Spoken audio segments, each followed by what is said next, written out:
ಶ್ರೀಮದ್ ರಾಮಾಯಣದಲ್ಲಿ ವಾಲ್ಮೀಕಿ ಬೇಡ ಅಂತಲೂ ಹೇಳಿಲ್ಲ, ಬ್ರಾಹ್ಮಣ ಅಂತಲೂ ಹೇಳಿಲ್ಲ, ಏನೂ ಹೇಳಿಲ್ಲ. ವಾಲ್ಮೀಕಿ ಜನಾಂಗಕ್ಕೆ ನನ್ನ ಮೇಲೆ ಸಿಟ್ಟು ಬಂತು. ಹಾಗೆಲ್ಲ ಮಾತಾಡ್ಕೊಳ್ದು, ನಾವು ಮಾಂಸ ತಿನ್ನೋರು ಪುಳ್ಚಾರ್ ತಿನ್ನೋದು ಏನ್ ಮಾಡ್ಬಿಡ್ತೀವಿ ಗೊತ್ತಾ ಅಂತ ಶುರು ಮಾಡಿದ್ರು.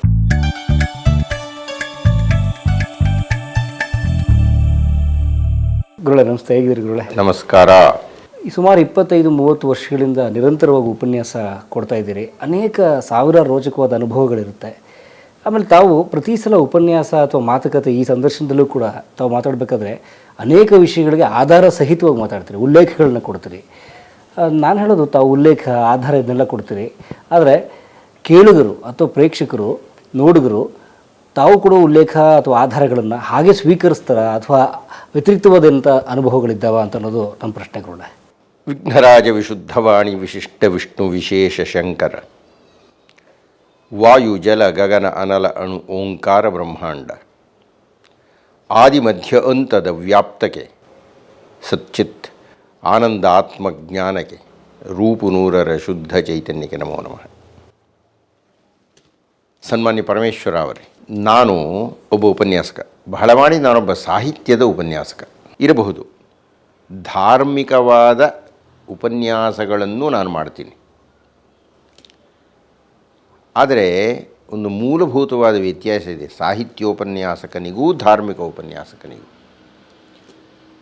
ಸಾಹಿತ್ಯೋಪನ್ಯಾಸಕ ಸಾಹಿತ್ಯವನ್ನು ಆಧರಿಸುತ್ತಾನೆ, ತಾನು ಮಾತಾಡಬೇಕಾಗಿದ್ದರೆ.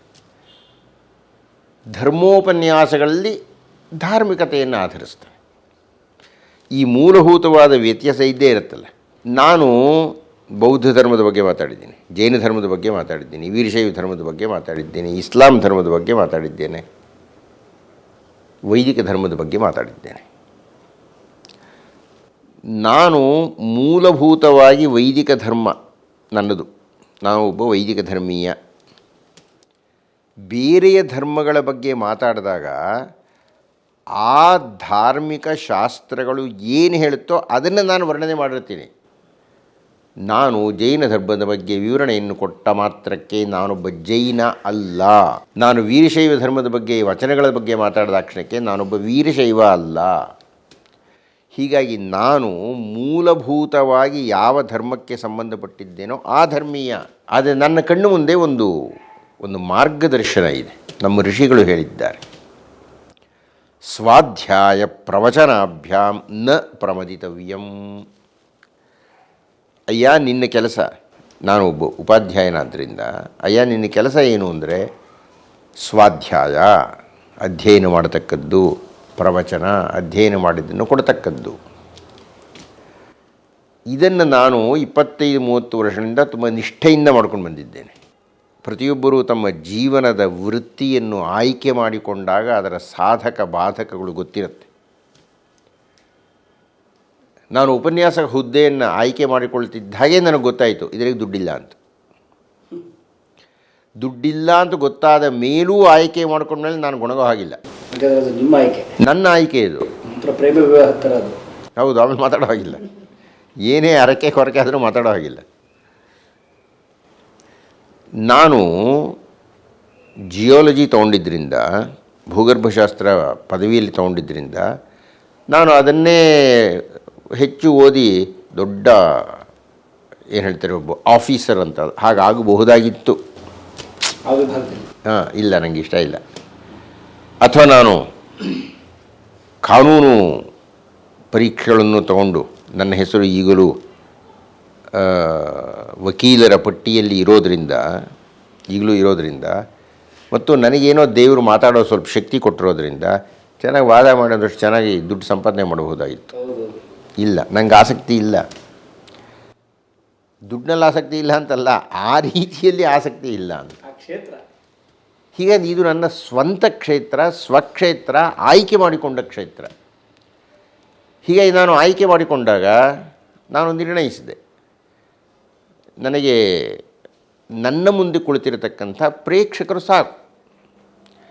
ನಾನು ಚಲನಚಿತ್ರ ಗೀತೆಗಳನ್ನು ಹೇಳಿದರೆ 1000 ಜನ ಇರ್ಬೋದು, ಅಥವಾ ನಾನು ಹರಟೆ ಹೊಡೆದರೆ 1000 ಜನ ಇರ್ಬೋದು, ಅಥವಾ ನಗೆಯ ಕೂಟಗಳನ್ನು 1000 ಜನ ಇರ್ಬೋದು. ಇಲ್ಲಪ್ಪ ನಂದು ಸಾಹಿತ್ಯ ಅನ್ರಿ, ವೇದಾಂತ ಅನ್ರಿ, ಇದಕ್ಕೆ ಎಷ್ಟು ಜನ ಬರ್ತಾರೆ? 500 ಜನ ಹಬ್ಬಬ್ಬ ಅಂದರೆ ಅದೇ ಭಾಳ ಗರಿಷ್ಠ. ಆದರೆ ನನಗೆ ಇದು ಗೊತ್ತಿದ್ದೂ ಆಯ್ಕೆ ಮಾಡಿಕೊಂಡಿರುತ್ತೇನೆ, ಆಮೇಲೆ ಗೊಣಗುವಂತಿಲ್ಲ. ಹೀಗೆ ಆಯ್ಕೆ ಮಾಡಿಕೊಂಡಿದ್ದಾಗ ನಮಗೆ ಅದೊಂದು ಸಿದ್ಧಾಂತ ಇರುತ್ತೆ. ಸಾಹಿತ್ಯವನ್ನು ಆಯ್ಕೆ ಮಾಡಿಕೊಂಡ್ರೆ ಸಾಹಿತ್ಯದ ಮಾನದಂಡಗಳನ್ನು ನನ್ನ ಕಣ್ಣು ಮುಂದೆ ಇಟ್ಟುಕೊಂಡು ನಾನು ಸಾಹಿತ್ಯವನ್ನು ನಿಮ್ಮ ಮುಂದೆ ಇಡ್ತೀನಿ. ಧಾರ್ಮಿಕ ಉಪನ್ಯಾಸ ಕೊಟ್ಟರೆ ಮೊದಲೇ ಗೊತ್ತಿರುತ್ತೆ ನಾನು ಅದ್ವೈತಿ. ಆದ್ದರಿಂದ ನಾನು ಅದ್ವೈತ ಸಿದ್ಧಾಂತದ ಬಗ್ಗೆ ಮಾತಾಡ್ತಾ ಇದ್ದಾಗ ಬೇರೆಯವರು ನನ್ನನ್ನು ಟೀಕೆ ಮಾಡೋ ಹಾಗಿಲ್ಲ, ಯಾಕಂದ್ರೆ ನನ್ನ ಸಿದ್ಧಾಂತವೇ ಇದು. ಈ ಹಿನ್ನೆಲೆಯಲ್ಲಿ ನೀವು ಕೇಳಿದ್ರಲ್ಲ ಪ್ರೇಕ್ಷಕರು ಹೇಗೆ ಏನು ಎಲ್ಲ ಸಾಧಾರ ಕೊಟ್ಟರು ಅಂತ, ಅದಕ್ಕೊಂದು 2 ಉದಾಹರಣೆ ಹೇಳ್ತೀನಿ. ಒಂದು ಶುದ್ಧ ಸಾಹಿತ್ಯಕ್ಕೆ ಸಂಬಂಧಪಟ್ಟಿದ್ದು, ಇನ್ನೊಂದು ಧಾರ್ಮಿಕ ಸಾಹಿತ್ಯಕ್ಕೆ ಸಂಬಂಧಪಟ್ಟಿದ್ದು. ಶುದ್ಧ ಸಾಹಿತ್ಯದ್ದು ಮೊದಲು ಹೇಳೋಣ. ನಾನು ಬಹಳ ಬಾರಿ ಹೇಳಿದ್ದೇನೆ, ಮತ್ತೆ ಮತ್ತೆ ಹೇಳ್ತೀನಿ, ಇಡೀ ಕನ್ನಡ ಸಾಹಿತ್ಯ ಸಾರ್ವಭೌಮ ಅಂದರೆ ಕುಮಾರವ್ಯಾಸ. ರೂಪಕ ಸಾಮ್ರಾಜ್ಯ ಚಕ್ರವರ್ತಿ ಅಂತ ಕುವೆಂಪು ಅವರು ಆತನನ್ನು ಕೊಂಡಾಡ್ತಾರೆ. ಅಂಥ ಮಹಾನುಭಾವನೆ ಆತ ಕುಮಾರವ್ಯಾಸ. ನಿಜವಾಗಲೂ ಆಶ್ಚರ್ಯ ಆಗುತ್ತೆ, ಅಷ್ಟು ಬೃಹತ್ ಗಾತ್ರದ ಕೃತಿಯನ್ನು ಅದು ಹೇಗೆ ಆ ಮನುಷ್ಯ ವಿರಚನೆ ಮಾಡಿದ. ಅದು ಆ ಅಲಂಕಾರಗಳು, ಆ ದೃಷ್ಟಾಂತಗಳು, ಆ ರಸಸನ್ನಿವೇಶಗಳು, ಆ ಪಾತ್ರ ಪೋಷಣೆ, ಆ ವಿಜೃಂಭಣೆ, ಆ ಪದಪ್ರಯೋಗ, ಆ ಶಬ್ದ ಚಮತ್ಕಾರ, ಅದು ಕುಮಾರವ್ಯಾಸನೇ ಸಾಟಿ. ಆತನನ್ನು ಮೀರಿಸೋರು ಮತ್ತೊಬ್ಬರಿಲ್ಲ ನನ್ನ ದೃಷ್ಟಿಯಲ್ಲಿ. ಅಂತಹ ಕುಮಾರವ್ಯಾಸ ಮಹಾಭಾರತದ ಪಾತ್ರಗಳನ್ನು ಅತ್ಯಂತ ವಿಭಿನ್ನವಾಗಿ, ಅತ್ಯಂತ ವೈಶಿಷ್ಟ್ಯಪೂರ್ಣವಾಗಿ, ರಸಪೂರ್ಣವಾಗಿ ನಿಮ್ಮ ಕಣ್ಣು ಮುಂದೆ ತಂದು ನಿಲ್ಲಿಸಿಬಿಡ್ತಾನೆ. ದ್ರೌಪದಿ ಅಂದರೆ ದ್ರೌಪದಿಗೆ ಸಂಬಂಧಪಟ್ಟ ಮಾತುಗಳು ಆಡ್ತಾ ಇದ್ದಾನೆ ಅಂದರೆ ಆ ಲಾಲಿತ್ಯ, ಆ ಮಾಧುರ್ಯ, ಆ ಕೋಮಲವಾಗಿರತಕ್ಕಂಥ ಶರೀರದೊಳಗೆ ಆಕೆಗೆ ಆಗಿರತಕ್ಕಂಥ ಅನ್ಯಾಯದಲ್ಲಿ ತೋರಿಸ್ತಕ್ಕಂಥ ಭರ್ತ್ಸನೆ, ಇವುಗಳನ್ನೆಲ್ಲ ಕುಮಾರವ್ಯಾಸ ಘನೀಭವಿಸ್ತಾನೆ. ಹಾಗೆ ದುರ್ಯೋಧನನ ಕೆಡಕನ್ನು ದುರ್ಯೋಧನನ ದೃಷ್ಟಿಯಲ್ಲಿ ಮಾಡಿದಾಗ ಆ ದುರ್ಯೋಧನನನ್ನು ಮೂರ್ತಿವಂತನಾಗಿ ಸೃಷ್ಟಿ ಮಾಡ್ತಾನೆ. ಅದು ಕುಮಾರವ್ಯಾಸನ ಚಮತ್ಕಾರ. ಕುಮಾರವ್ಯಾಸನ ಪಾತ್ರಗಳು ಅಂದರೆ ನಮಗೆ ಕುಮಾರವ್ಯಾಸನ ಪಾತ್ರಗಳು ನಮ್ಮ ಕಣ್ಣಿಗೆ ಕಾಣುತ್ತೆ, ದಾಖಲಾಗಿಬಿಡುತ್ತೆ, ಮನಸ್ಸಲ್ಲಿ ನಿಂತು ಬಿಡುತ್ತೆ. ಒಂದು ಪುಟ್ಟ ಸನ್ನಿವೇಶ, ಮಕ್ಕಳಾಗಿದ್ದಾಗ ಪಾಂಡವರು ಕೌರವರು ಆಟ ಆಡ್ತಾ ಇದ್ದಾರೆ. ಮರನ ಹಿಡಿದಲುಗಿದರೆ ಬಿದ್ದರು ಭರತ ಕುಲಪಾಲಕರು 150 ಮಹಾವಾತದಲ್ಲಿ ತರು ಫಲದಿ ಕರ ಬೀಳುವಂತೆ. ಶಿರ ಒಡೆದು ಬೆನ್ನೊಡೆದು ಮೊಣಕಾಲ್ ಜರಿದು. ಇದು ಕುಮಾರವ್ಯಾಸನ ವರ್ಣನೆ. ಏನಪ್ಪ, ಮರಕೋತಿ ಆಟ ಆಡ್ತಾ ಇದ್ದಾರೆ ಎಲ್ಲರೂ. ಇಷ್ಟು ಸುಂದರವಾದ ಚಿತ್ರಣ ಅದು. ಮರಕೋತಿ ಆಟ ಆಡ್ತಾ ಇದ್ದಾರೆ, 105 ಜನ ಇದ್ದಾರೆ. ಅವರೆಲ್ಲ ಒಂದು ಆಲದ ಮರ ಹತ್ಬಿಟ್ಟಿದ್ದಾರೆ. ನಿಮ್ಮ ಮರಕೋತಿ ಗೊತ್ತಾ? ಮೇಲೆ ಇರತಕ್ಕಂಥವರಲ್ಲಿ ಯಾರಾದರೂ ಒಬ್ಬರನ್ನು ಕೆಳಗಿರೋನು ಮುಟ್ಟಬೇಕು. ಮುಟ್ಟಿ ಅವನನ್ನು ಸೋಲಿಸಿದರೆ ಇವನ ಮೇಲಕ್ಕೆ ಹೋಗ್ತಾನೆ, ಅವನು ಕೆಳಗೆ ಬಂದು ಮತ್ತೆ ಹೋಗ್ತಾನೆ. ಇತ್ಯಾದಿಯೆಲ್ಲ ಆಟದ ನಿಯಮ. ನಮ್ಮ ಭೀಮ ಈಗ ಕೋತಿಯಾಗಿಬಿಟ್ಟಿದ್ದಾನೆ. ಉಳಿದವರೆಲ್ಲ ಮರದ ಮೇಲಿದ್ದಾರೆ. ಇವನು ಭೀಮ ಬಂದ. ಇವನು ಮೊದಲೇ ದಷ್ಟಪುಷ್ಟನಾಗಿರ್ತಾನೆ, ಬಲಭೀಮ. ಅವನು ಬಂದ. ಅವನು ನ್ಯಾಯವಾಗಿ ಏನು ಮಾಡಬೇಕು? ಮರ ಹತ್ತೋ ಆಗಿಲ್ಲ, ಕೆಳಗಿನಿಂದಲೇ ಹಿಡಿಬೇಕು ಅವ್ರನ್ನ. ಅವರು ಕೈಗೆ ಸಿಗೋ ಹಾಗೆ ನೋಡ್ತಾರೆ. ಅಥವಾ ಮರ ಹತ್ತಿಬಿಟ್ರೆ ಕೆಳಗೆ ಬಿದ್ದವ್ರು ಓಡೋಗಿ ಬಂದ ಯಾವುದೋ ಒಂದು ಗುಂಡು ಪ್ರದೇಶ ಇರುತ್ತೆ, ಅಷ್ಟರೊಳಗೆ ನಿಂತ್ಕೋಬೇಕು. ಏನೇನೋ ನಿಯಮಗಳಿದೆ ಇದರಲ್ಲಿ. ಈ ಭೀಮಂಗೆ ಮೊದಲೇ ದೇಹ ಆಗಿದೆ, ಮರ ಹತ್ತೋಕ್ಕಾಗ್ತೇನ್ರಿ? ಅಥವಾ ಎಗರಿ ಹಿಡ್ಕೊಳ್ಳೋದಕ್ಕಾಗತ್ತೆಯೇ? ಅದಕ್ಕೆ ಅವನೇನು ಮಾಡ್ದ? ಮರನ ಹಿಡಿದು ಅಲುಗಿದರೆ ಆ ಮರನೇ ಅಲ್ಲಾಡಿಸ್ದ ಅವನು. ಭರತ ಕುಲಪಾಲಕರು 150 ಬಿದ್ದರು ಮಹಾವಾತದಲ್ಲಿ. ಅಂದರೆ ಜೋರಾಗಿ ಗಾಳಿ ಬೀಸಿದರೆ ಮಹಾವಾತದಲ್ಲಿ ತರು ಫಲ ನಿಖರ ಬೀಳುವಂತೆ ಆ ಹಣ್ಣುಗಳ ಕೆಳಕ್ಕೆ ತುಪ ಉದುರೋಗೋ ಹಾಗೆ ಉದುರಿದರು. ಈತನ ಅರುಗುವಿಕೆಗೆ ಅಲ್ಲಾಡಿಸಿದ್ದಕ್ಕೆ ಅಂಥ ಮಹಾಶಕ್ತ ಅವನು. ಮಗುವಾಗಿ ಹುಡುಗಾಗಿದ್ದ. ಬಿದ್ದವ್ರದ್ದು ಏನಾಯಿತು? ಶಿರ ಒಡೆದು, ಬೆನ್ನೊಡೆದು, ಮೊಣಕಾಲು ಜರಿದು ಎಲ್ಲರೂ ಭೀಷ್ಮಾಚಾರ್ಯರು ಹೋಗಿ ದೂರ ಹೇಳಿದರು. ಇದು ಭೀಮನ ಉಪಟಳ. ನ್ಯಾಯನ ಮರಕೋತಿ ಆಟದ ನಿಯಮದಂತೆ ಅವನು ಮಾಡಲಿಲ್ಲ ಭೀಮ. ಹುಡುಗನ್ರಿ, ಹುಡುಗಾಟ ಇದೆಲ್ಲ ನಡ್ಕೊಂಡು ಹೋಗುತ್ತೆ. ಯಾವುದೋ ಗುಲ್ಟೋರಿಯಾನೋ ಕಬಡ್ಡಿನೋ ಇಂಥದ್ದೇನೋ ಒಂದು ಆಟ ಆಡಿದಾಗ ಭೀಮ ಸೋತೋಗ್ತಾ ಇದ್ದಪ್ಪ. ಏನು ಮಾಡ್ತಾ ಇದ್ದ ಅವನು? ಬೇರೆಯವರು ಗೆದ್ದೋಡಿದರೆ ಹಿಡಿದೆಳೆದು ತಡೆದು ಬಿಡುವನು. ಬೇರೆಯವರು ಗೆದ್ದು ಓಡೋದ್ರೆ ಹಿಡ್ಕೊಂಡು ಚಚ್ತಾ ಇದ್ದ ಅವನು. ಅದು ಭೀಮ. ಅವನು ಹಾಗೆ ಹೊರಟಾಗೇ ಇರಬೇಕು. ಅದು ಭೀಮನ ಪಾತ್ರವೇ ಅಂಥದ್ದು. ಧನ್ವರಾಯ ಮಾಡೋಕ್ಕಾಗಲ್ವಲ್ಲ. ಭೀಮನೇ. ಮತ್ತೆ ಹೇಳ್ತೀನಿ, ಭೀಮನಷ್ಟು ಪೌರುಷ, ಭೀಮನಷ್ಟು ಭಾವುಕ, ಭೀಮನಷ್ಟು ವೀರ್ಯವತ್ತಾದ ಪಾತ್ರ, ಭೀಮನಷ್ಟು ಸ್ಪಂದಿಸತಕ್ಕ ಪಾತ್ರ ಮತ್ತೊಂದಿಲ್ಲ. ಎಲ್ಲರೊಳು ಕಲಿ ಭೀಮನೇ ಮಿಡುಕುಳ್ಳ ಗಂಡನೋ ಅಂತಾಳೆ ದ್ರೌಪದಿ. ಅವಳದೇ ಪ್ರಧಾನವಾದ ಪ್ರಮಾಣ ಪತ್ರ. ನಿಮ್ಮನ್ನು 100 ಹೆಣ್ಣುಗಳು ಹೊಗಳೋದಲ್ಲ, ನಿಮ್ಮ ಹೆಂಡತಿ ಹೊಗಳ್ಬೇಕೆ, ನನ್ನ ಗಂಡನ್ರಿ. ಹಾಗೆ ದ್ರೌಪದಿ 5 ಜನ ಗಂಡಂದರಲ್ಲಿ ಎಲ್ಲರೊಳು ಮಿಡುಕುಳ್ಳ ಗಂಡನು ಅಂತ ಭೀಮನನ್ನು ಪ್ರಶಂಸೆ ಮಾಡ್ತಾಳೆ. ಅಂಥವನೇ ಭೀಮ, ಅಂಥ ಸಶಕ್ತನೇ ಭೀಮ. ಆದರೆ ಹುಡುಗ ಆಗಿದ್ದಾಗ ಇದು ಚೇಷ್ಟೆ. ನಾವು ಮಾಡ್ತೀವಿ, ನೀವು ಮಾಡ್ತೀವಿ, ಎಲ್ಲರೂ ಮಾಡ್ತೀವಿ. ಹಾಗೆ ಹುಡುಗರಾಗಿದ್ದಾಗ ಏನು ನಾವೇನು ಮಹಾನ್ ನ್ಯಾಯವಾಗೇ ಇರ್ತೀವಿ ಅಂತೇನಲ್ಲ. ನನಗೇ ಜ್ಞಾಪಕ ಇದೆ, ಏನೋ ಆಟ ಆಡ್ತಾ ಇದ್ದಾಗ ಅವ್ನು ಗೆದ್ದ ಅಂತ ಮಣ್ಣು ತೊಗೊಂಡು ಎರಚಿದ್ದೀನಿ ಹುಡುಗ ಆಗಿದ್ದಾಗ. ಅಂದು ನಾನು ಮಣ್ಣನ್ನು ಎರಚಿದೆ ಅಂತ ನಾನು ಒಬ್ಬ ಅಯೋಗ್ಯನೂ ಅಲ್ಲ, ಕೆಟ್ಟ ಉದ್ದೇಶ. ಆ ವಯಸ್ಸೇ ಅಂಥದ್ದು. ಸಾರಾಸಾರ ವಿವೇಚನೆ ಮಾಡೋಕ್ಕಾಗದೇ ಇರತಕ್ಕಂಥ ವಯಸ್ಸು. ನಾನೀಗ ಉದ್ಧರಿಸಿದ್ನಲ್ಲಪ್ಪ, ನಂದಲ್ಲ ಹೇಳಿಕೆ ಇದು. ಕುಮಾರವ್ಯಾಸ ಬರೆದಿರತಕ್ಕಂಥ ಪದ್ಯವನ್ನು ಉದ್ಧರಿಸಿ ನಾನು ಹೇಳುತ್ತಿದ್ದೇನೆ. ಹೇಳಿ ನಾನೇನು ಹೇಳಿದೆ? ಭೀಮ ಹುಡುಗ ಆಗಿದ್ದಾಗ ನ್ಯಾಯ ಅನ್ಯಾಯ ಅದೆಲ್ಲ ನೋಡ್ತಾ ಇರಲಿಲ್ಲ, ಅವನು ಹೊರಟ ಅವನು ಅಂತಲೋ ಏನೋ ಹೇಳಿದೆ ಒಂದು ಉಪನ್ಯಾಸದಲ್ಲಿ. ನನಗೆ ಅನಿರೀಕ್ಷಿತವಾದ ಏಟು ಅಂದರೆ ಮಾತಿನ ಏಟು. ಯಾರಿಂದ? ಮಾಧ್ವರಿಂದ. ಯಾಕೆ? ನಮ್ಮ ಮಧ್ವಾಚಾರ್ಯರ ಹಿಂದಿನ ಜನ್ಮದಲ್ಲಿ ಭೀಮಸೇನಾಚಾರ್ಯರಾಗಿದ್ದರು. ಮಧ್ವಾಚಾರ್ಯರೇ ಹಿಂದಿನ ಜನ್ಮದಲ್ಲಿ ಭೀಮಸೇನ. ಮೊದಲನೇ ಜನ್ಮದಲ್ಲಿ ಹನುಮಂತ, 2ನೇ ಜನ್ಮದಲ್ಲಿ ಭೀಮಸೇನ, 3ನೇ ಜನ್ಮದಲ್ಲಿ ಶ್ರೀಮನ್ ಮಧ್ವಾಚಾರ್ಯರು. ಆಯಿತು, ಆದರೆ ಏನು ಸಮಸ್ಯೆ ಇಲ್ಲ, ಅದು ಅವರ ನಂಬಿಕೆ. ಆದರೆ ಭೀಮಸೇನನನ್ನು ನಾನು ಟೀಕೆ ಮಾಡಿದನಲ್ಲ ಅನ್ನುವುದು ಅವ್ರದ್ದು ವಿರೋಧ. ಏನು ನಮ್ಮ ಭೀಮಸೇನಾಚಾರ್ಯರನ್ನು ಹೀಗೆಲ್ಲ ಬೈದ್ಬಿಟ್ರಲ್ಲ ನೀವು? ನಾನೆಲ್ಲರಿ ಬೈದೆ? ಕುಮಾರವ್ಯಾಸದ ಪದ್ಯ. ಕುಮಾರವ್ಯಾಸನ ಭಾರತವನ್ನು ಕುರಿತು ನಾನು ಮಾತಾಡ್ತಾ ಇದ್ದೀನಿ. ಇಲ್ಲ, ನಮ್ಮ ಶ್ರೀಮನ್ ಮಧ್ವಾಚಾರ್ಯರು ಮಹಾಭಾರತ ತಾತ್ಪರ್ಯ ನಿರ್ಣಯ ಅನ್ನುವುದನ್ನು ಬರೆದಿದ್ದಾರೆ. ನೀವು ಹಾಗೆಲ್ಲ ಭೀಮನನ್ನು ಬೈಯೋ ಹಾಗಿಲ್ಲ. ಅರೇ, ನಾನು ಮಹಾಭಾರತ ತಾತ್ಪರ್ಯ ನಿರ್ಣಯ ಹೇಳ್ತಿಲ್ಲ. ಇದು ಧಾರ್ಮಿಕ ಉಪನ್ಯಾಸ ಅಲ್ಲ. ಇದು ಕನ್ನಡ ಸಾಹಿತ್ಯದ ಶ್ರೇಷ್ಠ ಕವಿಯೊಬ್ಬನ ಕಾವ್ಯವನ್ನು ಕುರಿತು ನಾನು ಮಾತಾಡ್ತಾ ಇದ್ದೀನಿ. ಅರ್ಥ ಮಾಡ್ಕೊಳ್ಳಿ. ಇನ್ನೊಂದು 10 ಉಪನ್ಯಾಸ ಆಗಲಿ, ಅದೇ ಭೀಮನ ನಾನು ತಲೆ ಮೇಲೆ ಕೂಡಿಸ್ಕೊಳ್ತೀನಿ. ಈಗ ತಾನೇ ಮಾತಾಡ್ತಾ ಹೇಳಿದೆ ಭೀಮ ಎಷ್ಟು ದೊಡ್ಡ ವ್ಯಕ್ತಿ ಅಂತಂತ. ಅಂಥ ವ್ಯಕ್ತಿನೇ ಆತ. ಅಂಥದ್ದಕ್ಕೆ ಬೇಕಾದಷ್ಟು ಉದಾಹರಣೆ ಹೇಳಿದೆ. ನಿಮಗೆ ಸಹನೆಯೂ ಇಲ್ಲ, ಸಮಾಧಾನವೂ ಇಲ್ಲ. ಈಗೆಲ್ಲೋ ಭೀಮನ ಟೀಕೆ ಮಾಡಿಬಿಟ್ಟೆ, ತಕ್ಷಣ ನನ್ನ ಬಗ್ಗೆ ಕೆಂಪಾಟ ತೋರಿಸ್ಬಿಟ್ರೆ ನೀವು. ಅವ್ರು ಹೇಳೋ ತಂಗ ನನಗೆ ತಲೆಯಲ್ಲೂ ಇರಲಿಲ್ಲ.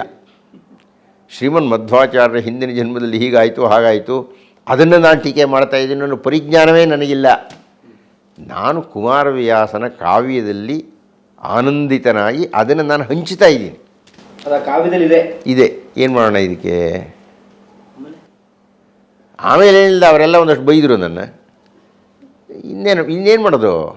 ನೀವು ತಿಳಿಸಿ ಹೇಳೋ ಪ್ರಯತ್ನ ಯಾರು ಕೇಳ್ತಾರೆ? ಮಂದಮತಿಗಳು, ಚರ್ಚೆಗೆ ಸಿದ್ಧವಿಲ್ಲದವರು, ಇದನ್ನು ಕೇಳೋಕ್ಕೆ ಸಿದ್ಧ ಇಲ್ಲ. ಇಂಥದ್ದೇ ಇನ್ನೊಂದು ಉದಾಹರಣೆ ಹೇಳ್ತೀನಿ, ಗಮನಿಸಿ. ಪಬ್ಲಿಕ್ TV ಅದರೊಳಗೆ ನಾನು ಶ್ರೀಮದ್ ರಾಮಾಯಣದ ಉಪನ್ಯಾಸಗಳು ಕೊಟ್ಟೆ.